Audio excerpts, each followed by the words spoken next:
if I may, maybe I'll take another 5 minutes. I know we're 7 o'clock now. Sure. You mentioned in your presentation. By the way, before I do that, I like the way you said, or maybe you quoted someone else. It says that trauma is not what happened to you, but what happened inside of you as a result of Yeah. what happened to you. Mm-hmm. So this is the problem, right? Because when we talk about trauma center, this is the place where the the body is broken and they fix it, right? Mm-hmm. They don't really pay attention to what actually happened inside of you, even though they fix the outside, Yeah. right? The outside is almost like just a symptom. What remains is what's inside. But trauma, that's not what they do. Mm-hmm. Yeah. Okay. So I do want to talk about trauma, but I want to talk about generational trauma because you mentioned that Yeah. generational or intergenerational. Now, last week or last month, we spent some time talking about your journey. Journey is a fancy word, nice word, from Vietnam to eventually America, sharing a tiny boat with 70 people, something like that. 100, no, a couple hundred people, right? 142. 142 to start, 143 to end up, right? Yeah. And for 6 nights and 7 days, Correct. your choice of beverages was either your own urine or the seawater. Yeah. So that was a good story. I think one thing, and then you mentioned a little bit more about the other things you do, and we actually did an interview of that in Cantonese where we talk about how you meet death, how many times you actually meet death, right? And but I want to focus on one thing. You kind of mentioned that. I want to focus on your father. Now, Mm-hmm. when you left Vietnam at the age of 19, your 18. father, Mhm. 18, your parents are alive. And then after you Yeah. came to the United States and you became a citizen, you applied for unification with your family. So your parents came, so they were still alive. And then Yes. eventually your father passed away first and your mom passed away. Um, but in any case, um, I want to talk about how you grew up and the violence and that you had to endure day by day, mainly from your father. But before we do that, because we want to focus on generational trauma, let's talk about your father. Your father is not Vietnamese. Well, yeah, okay. Yeah. See, he was, by the time he was 6 years old, he was born 1935 in China, in Guangdong or Hmm. Canton, Hmm. south of China. By the time he was 6 years old, both of his parents passed away. So he was raised by his grandma at 6 years old. And by when he was 13, that was 1948. At that time, it was after World War II. There was a great famine where so many people died of hunger. So he suffered that greatly and he never stopped talking about it. And I did not even know, or I was too young to understand. So at the time, all he had to eat was the yam leaves as meals. There was no rice, nothing. And so like he kept bringing that up. And then he was told by people in China in the village at the time that hey, you should go to Vietnam. They are so wealthy. When you go in front of their house, they give you meat, they give you all kinds of things. So Hmm. so eventually he went with his two uncles, who brought him. He was 13. Who brought him to Vietnam to in Saigon, and he did not have time to go to school at 13 years old. He had to go to work, and his two uncles took his pay. So that was another trauma. So he suffered a lot of trauma, and that's why Hmm. he started drinking after he came to Vietnam until Hmm. Hmm. six when he in 99 when he died at the age of 64 because of liver cancer. So much Hmm. alcohol. Hmm. Hmm. It's bad. Now, a little bit of history there. So you mentioned 1948 Yeah. is when he left. Now, of course, the bomb was dropped on Hiroshima in 1945. For all practical purpose, World War II ended in 1945. But between 45 and 49, there was actually a civil war between the communists and what's known as the nationalists. So, Yeah. and now. at the same time, because it's already after World War II, the French actually came back to Vietnam, Hmm. and Vietnam became a colony again. So Hmm. comparing to China, Vietnam was actually a rather peaceful place, right? Yeah. So in comparison, right? Because the war between the communists and the nationalists was very, very fierce, and also people want to escape communism, and so there are all Hmm. kinds of reasons for him to leave. And so, Yeah. being practically an orphan, growing up with all that wars and all that, I suspect that he didn't have much way of negotiating other than just the extreme, the Yeah. violence and all that. And Hmm. so you were born in 1960 something, 63. 63. So your father was had already been in Vietnam for a little bit more than a decade, a little bit almost two Hmm. decades, right? So he kind of built his living, and he married your mom, right? And Yeah. your mom parents also came from China, Yes. right? So um, so you were the firstborn, I was. and you were a son. So Yes. in other family, you would be considered the jewel, but not this Yeah. family. I was So supposed to get married and have kids. yeah, yeah, when you were 17 or something like that, right? Yeah. But in any case, so let's talk a little bit more about how you grew up and the violence that your father imposed on you. Um, well, I actually just a quick thing. There is a documentary. Someone is doing a documentary on me, and it's supposed to be screened at USC in December. Hmm. But anyway, um, I was when I was 9 years old, I was forced by both of my parents to learn how to cook rice Hmm. using the a cement stove using wood. Hmm.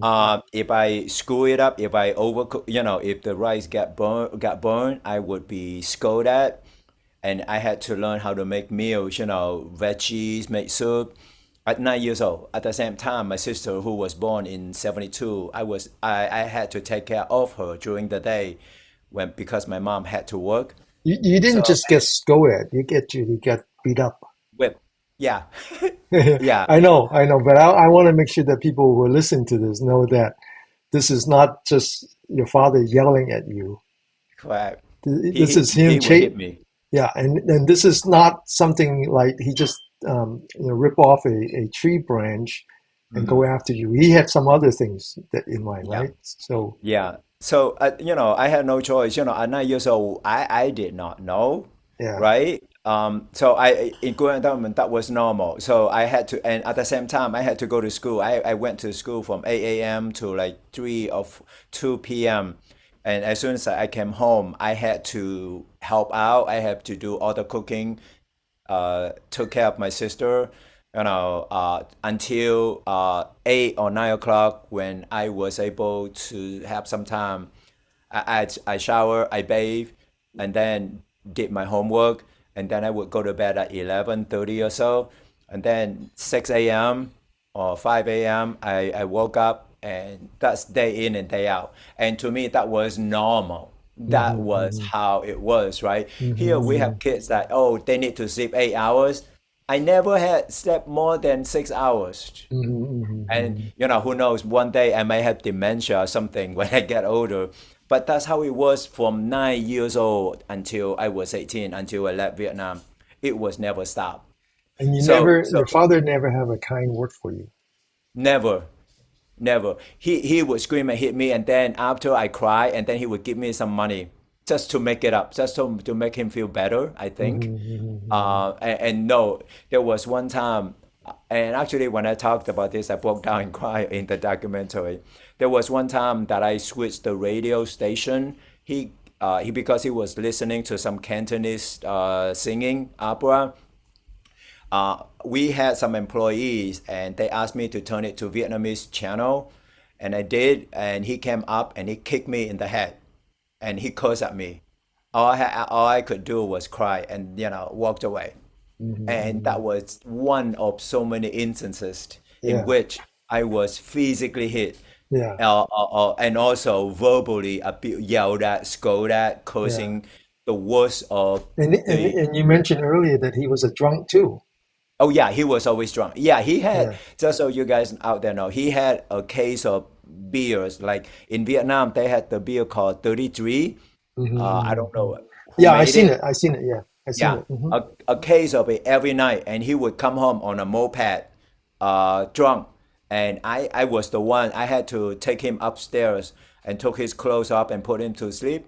If Hmm. he was too drunk, if he threw up, I could not. I was only 14, right? I could not lift him. So we had a wooden bed downstairs. Then I would put him there. I had to clean up the mess, and then if we were giggling, I had three younger brothers at the time.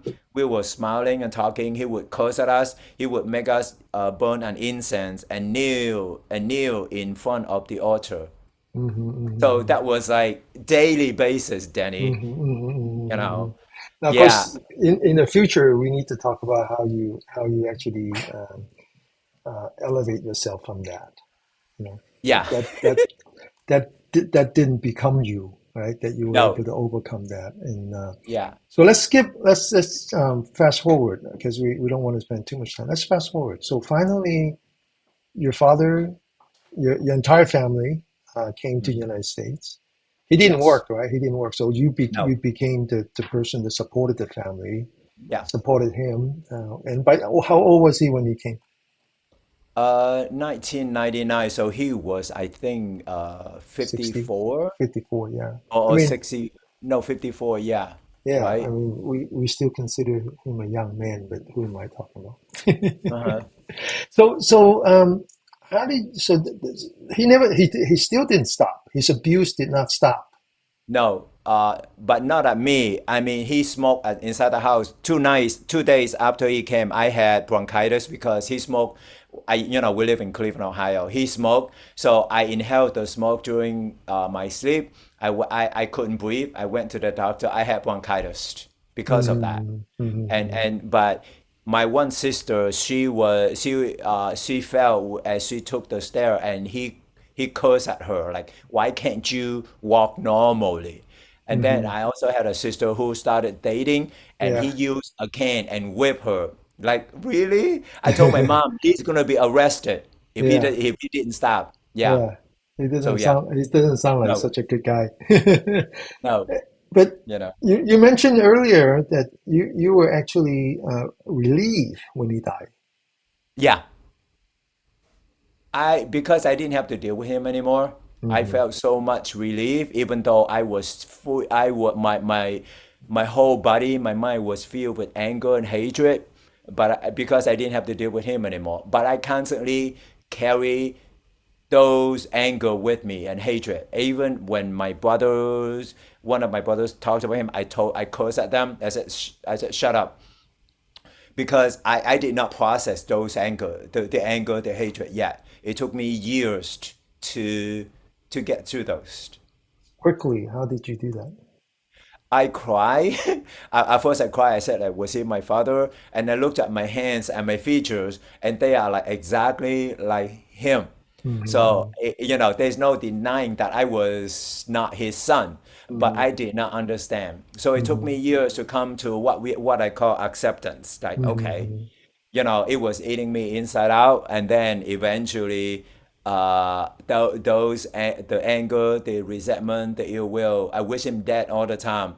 I just couldn't. I couldn't do it. Because in the Chinese culture, you cannot attack your parents. Mm-hmm. Mm-hmm. So it took me years to let go of this anger. I did not know about forgiveness practice, but it took me years, so many times that I cried, broke down and cried during my meditation at night.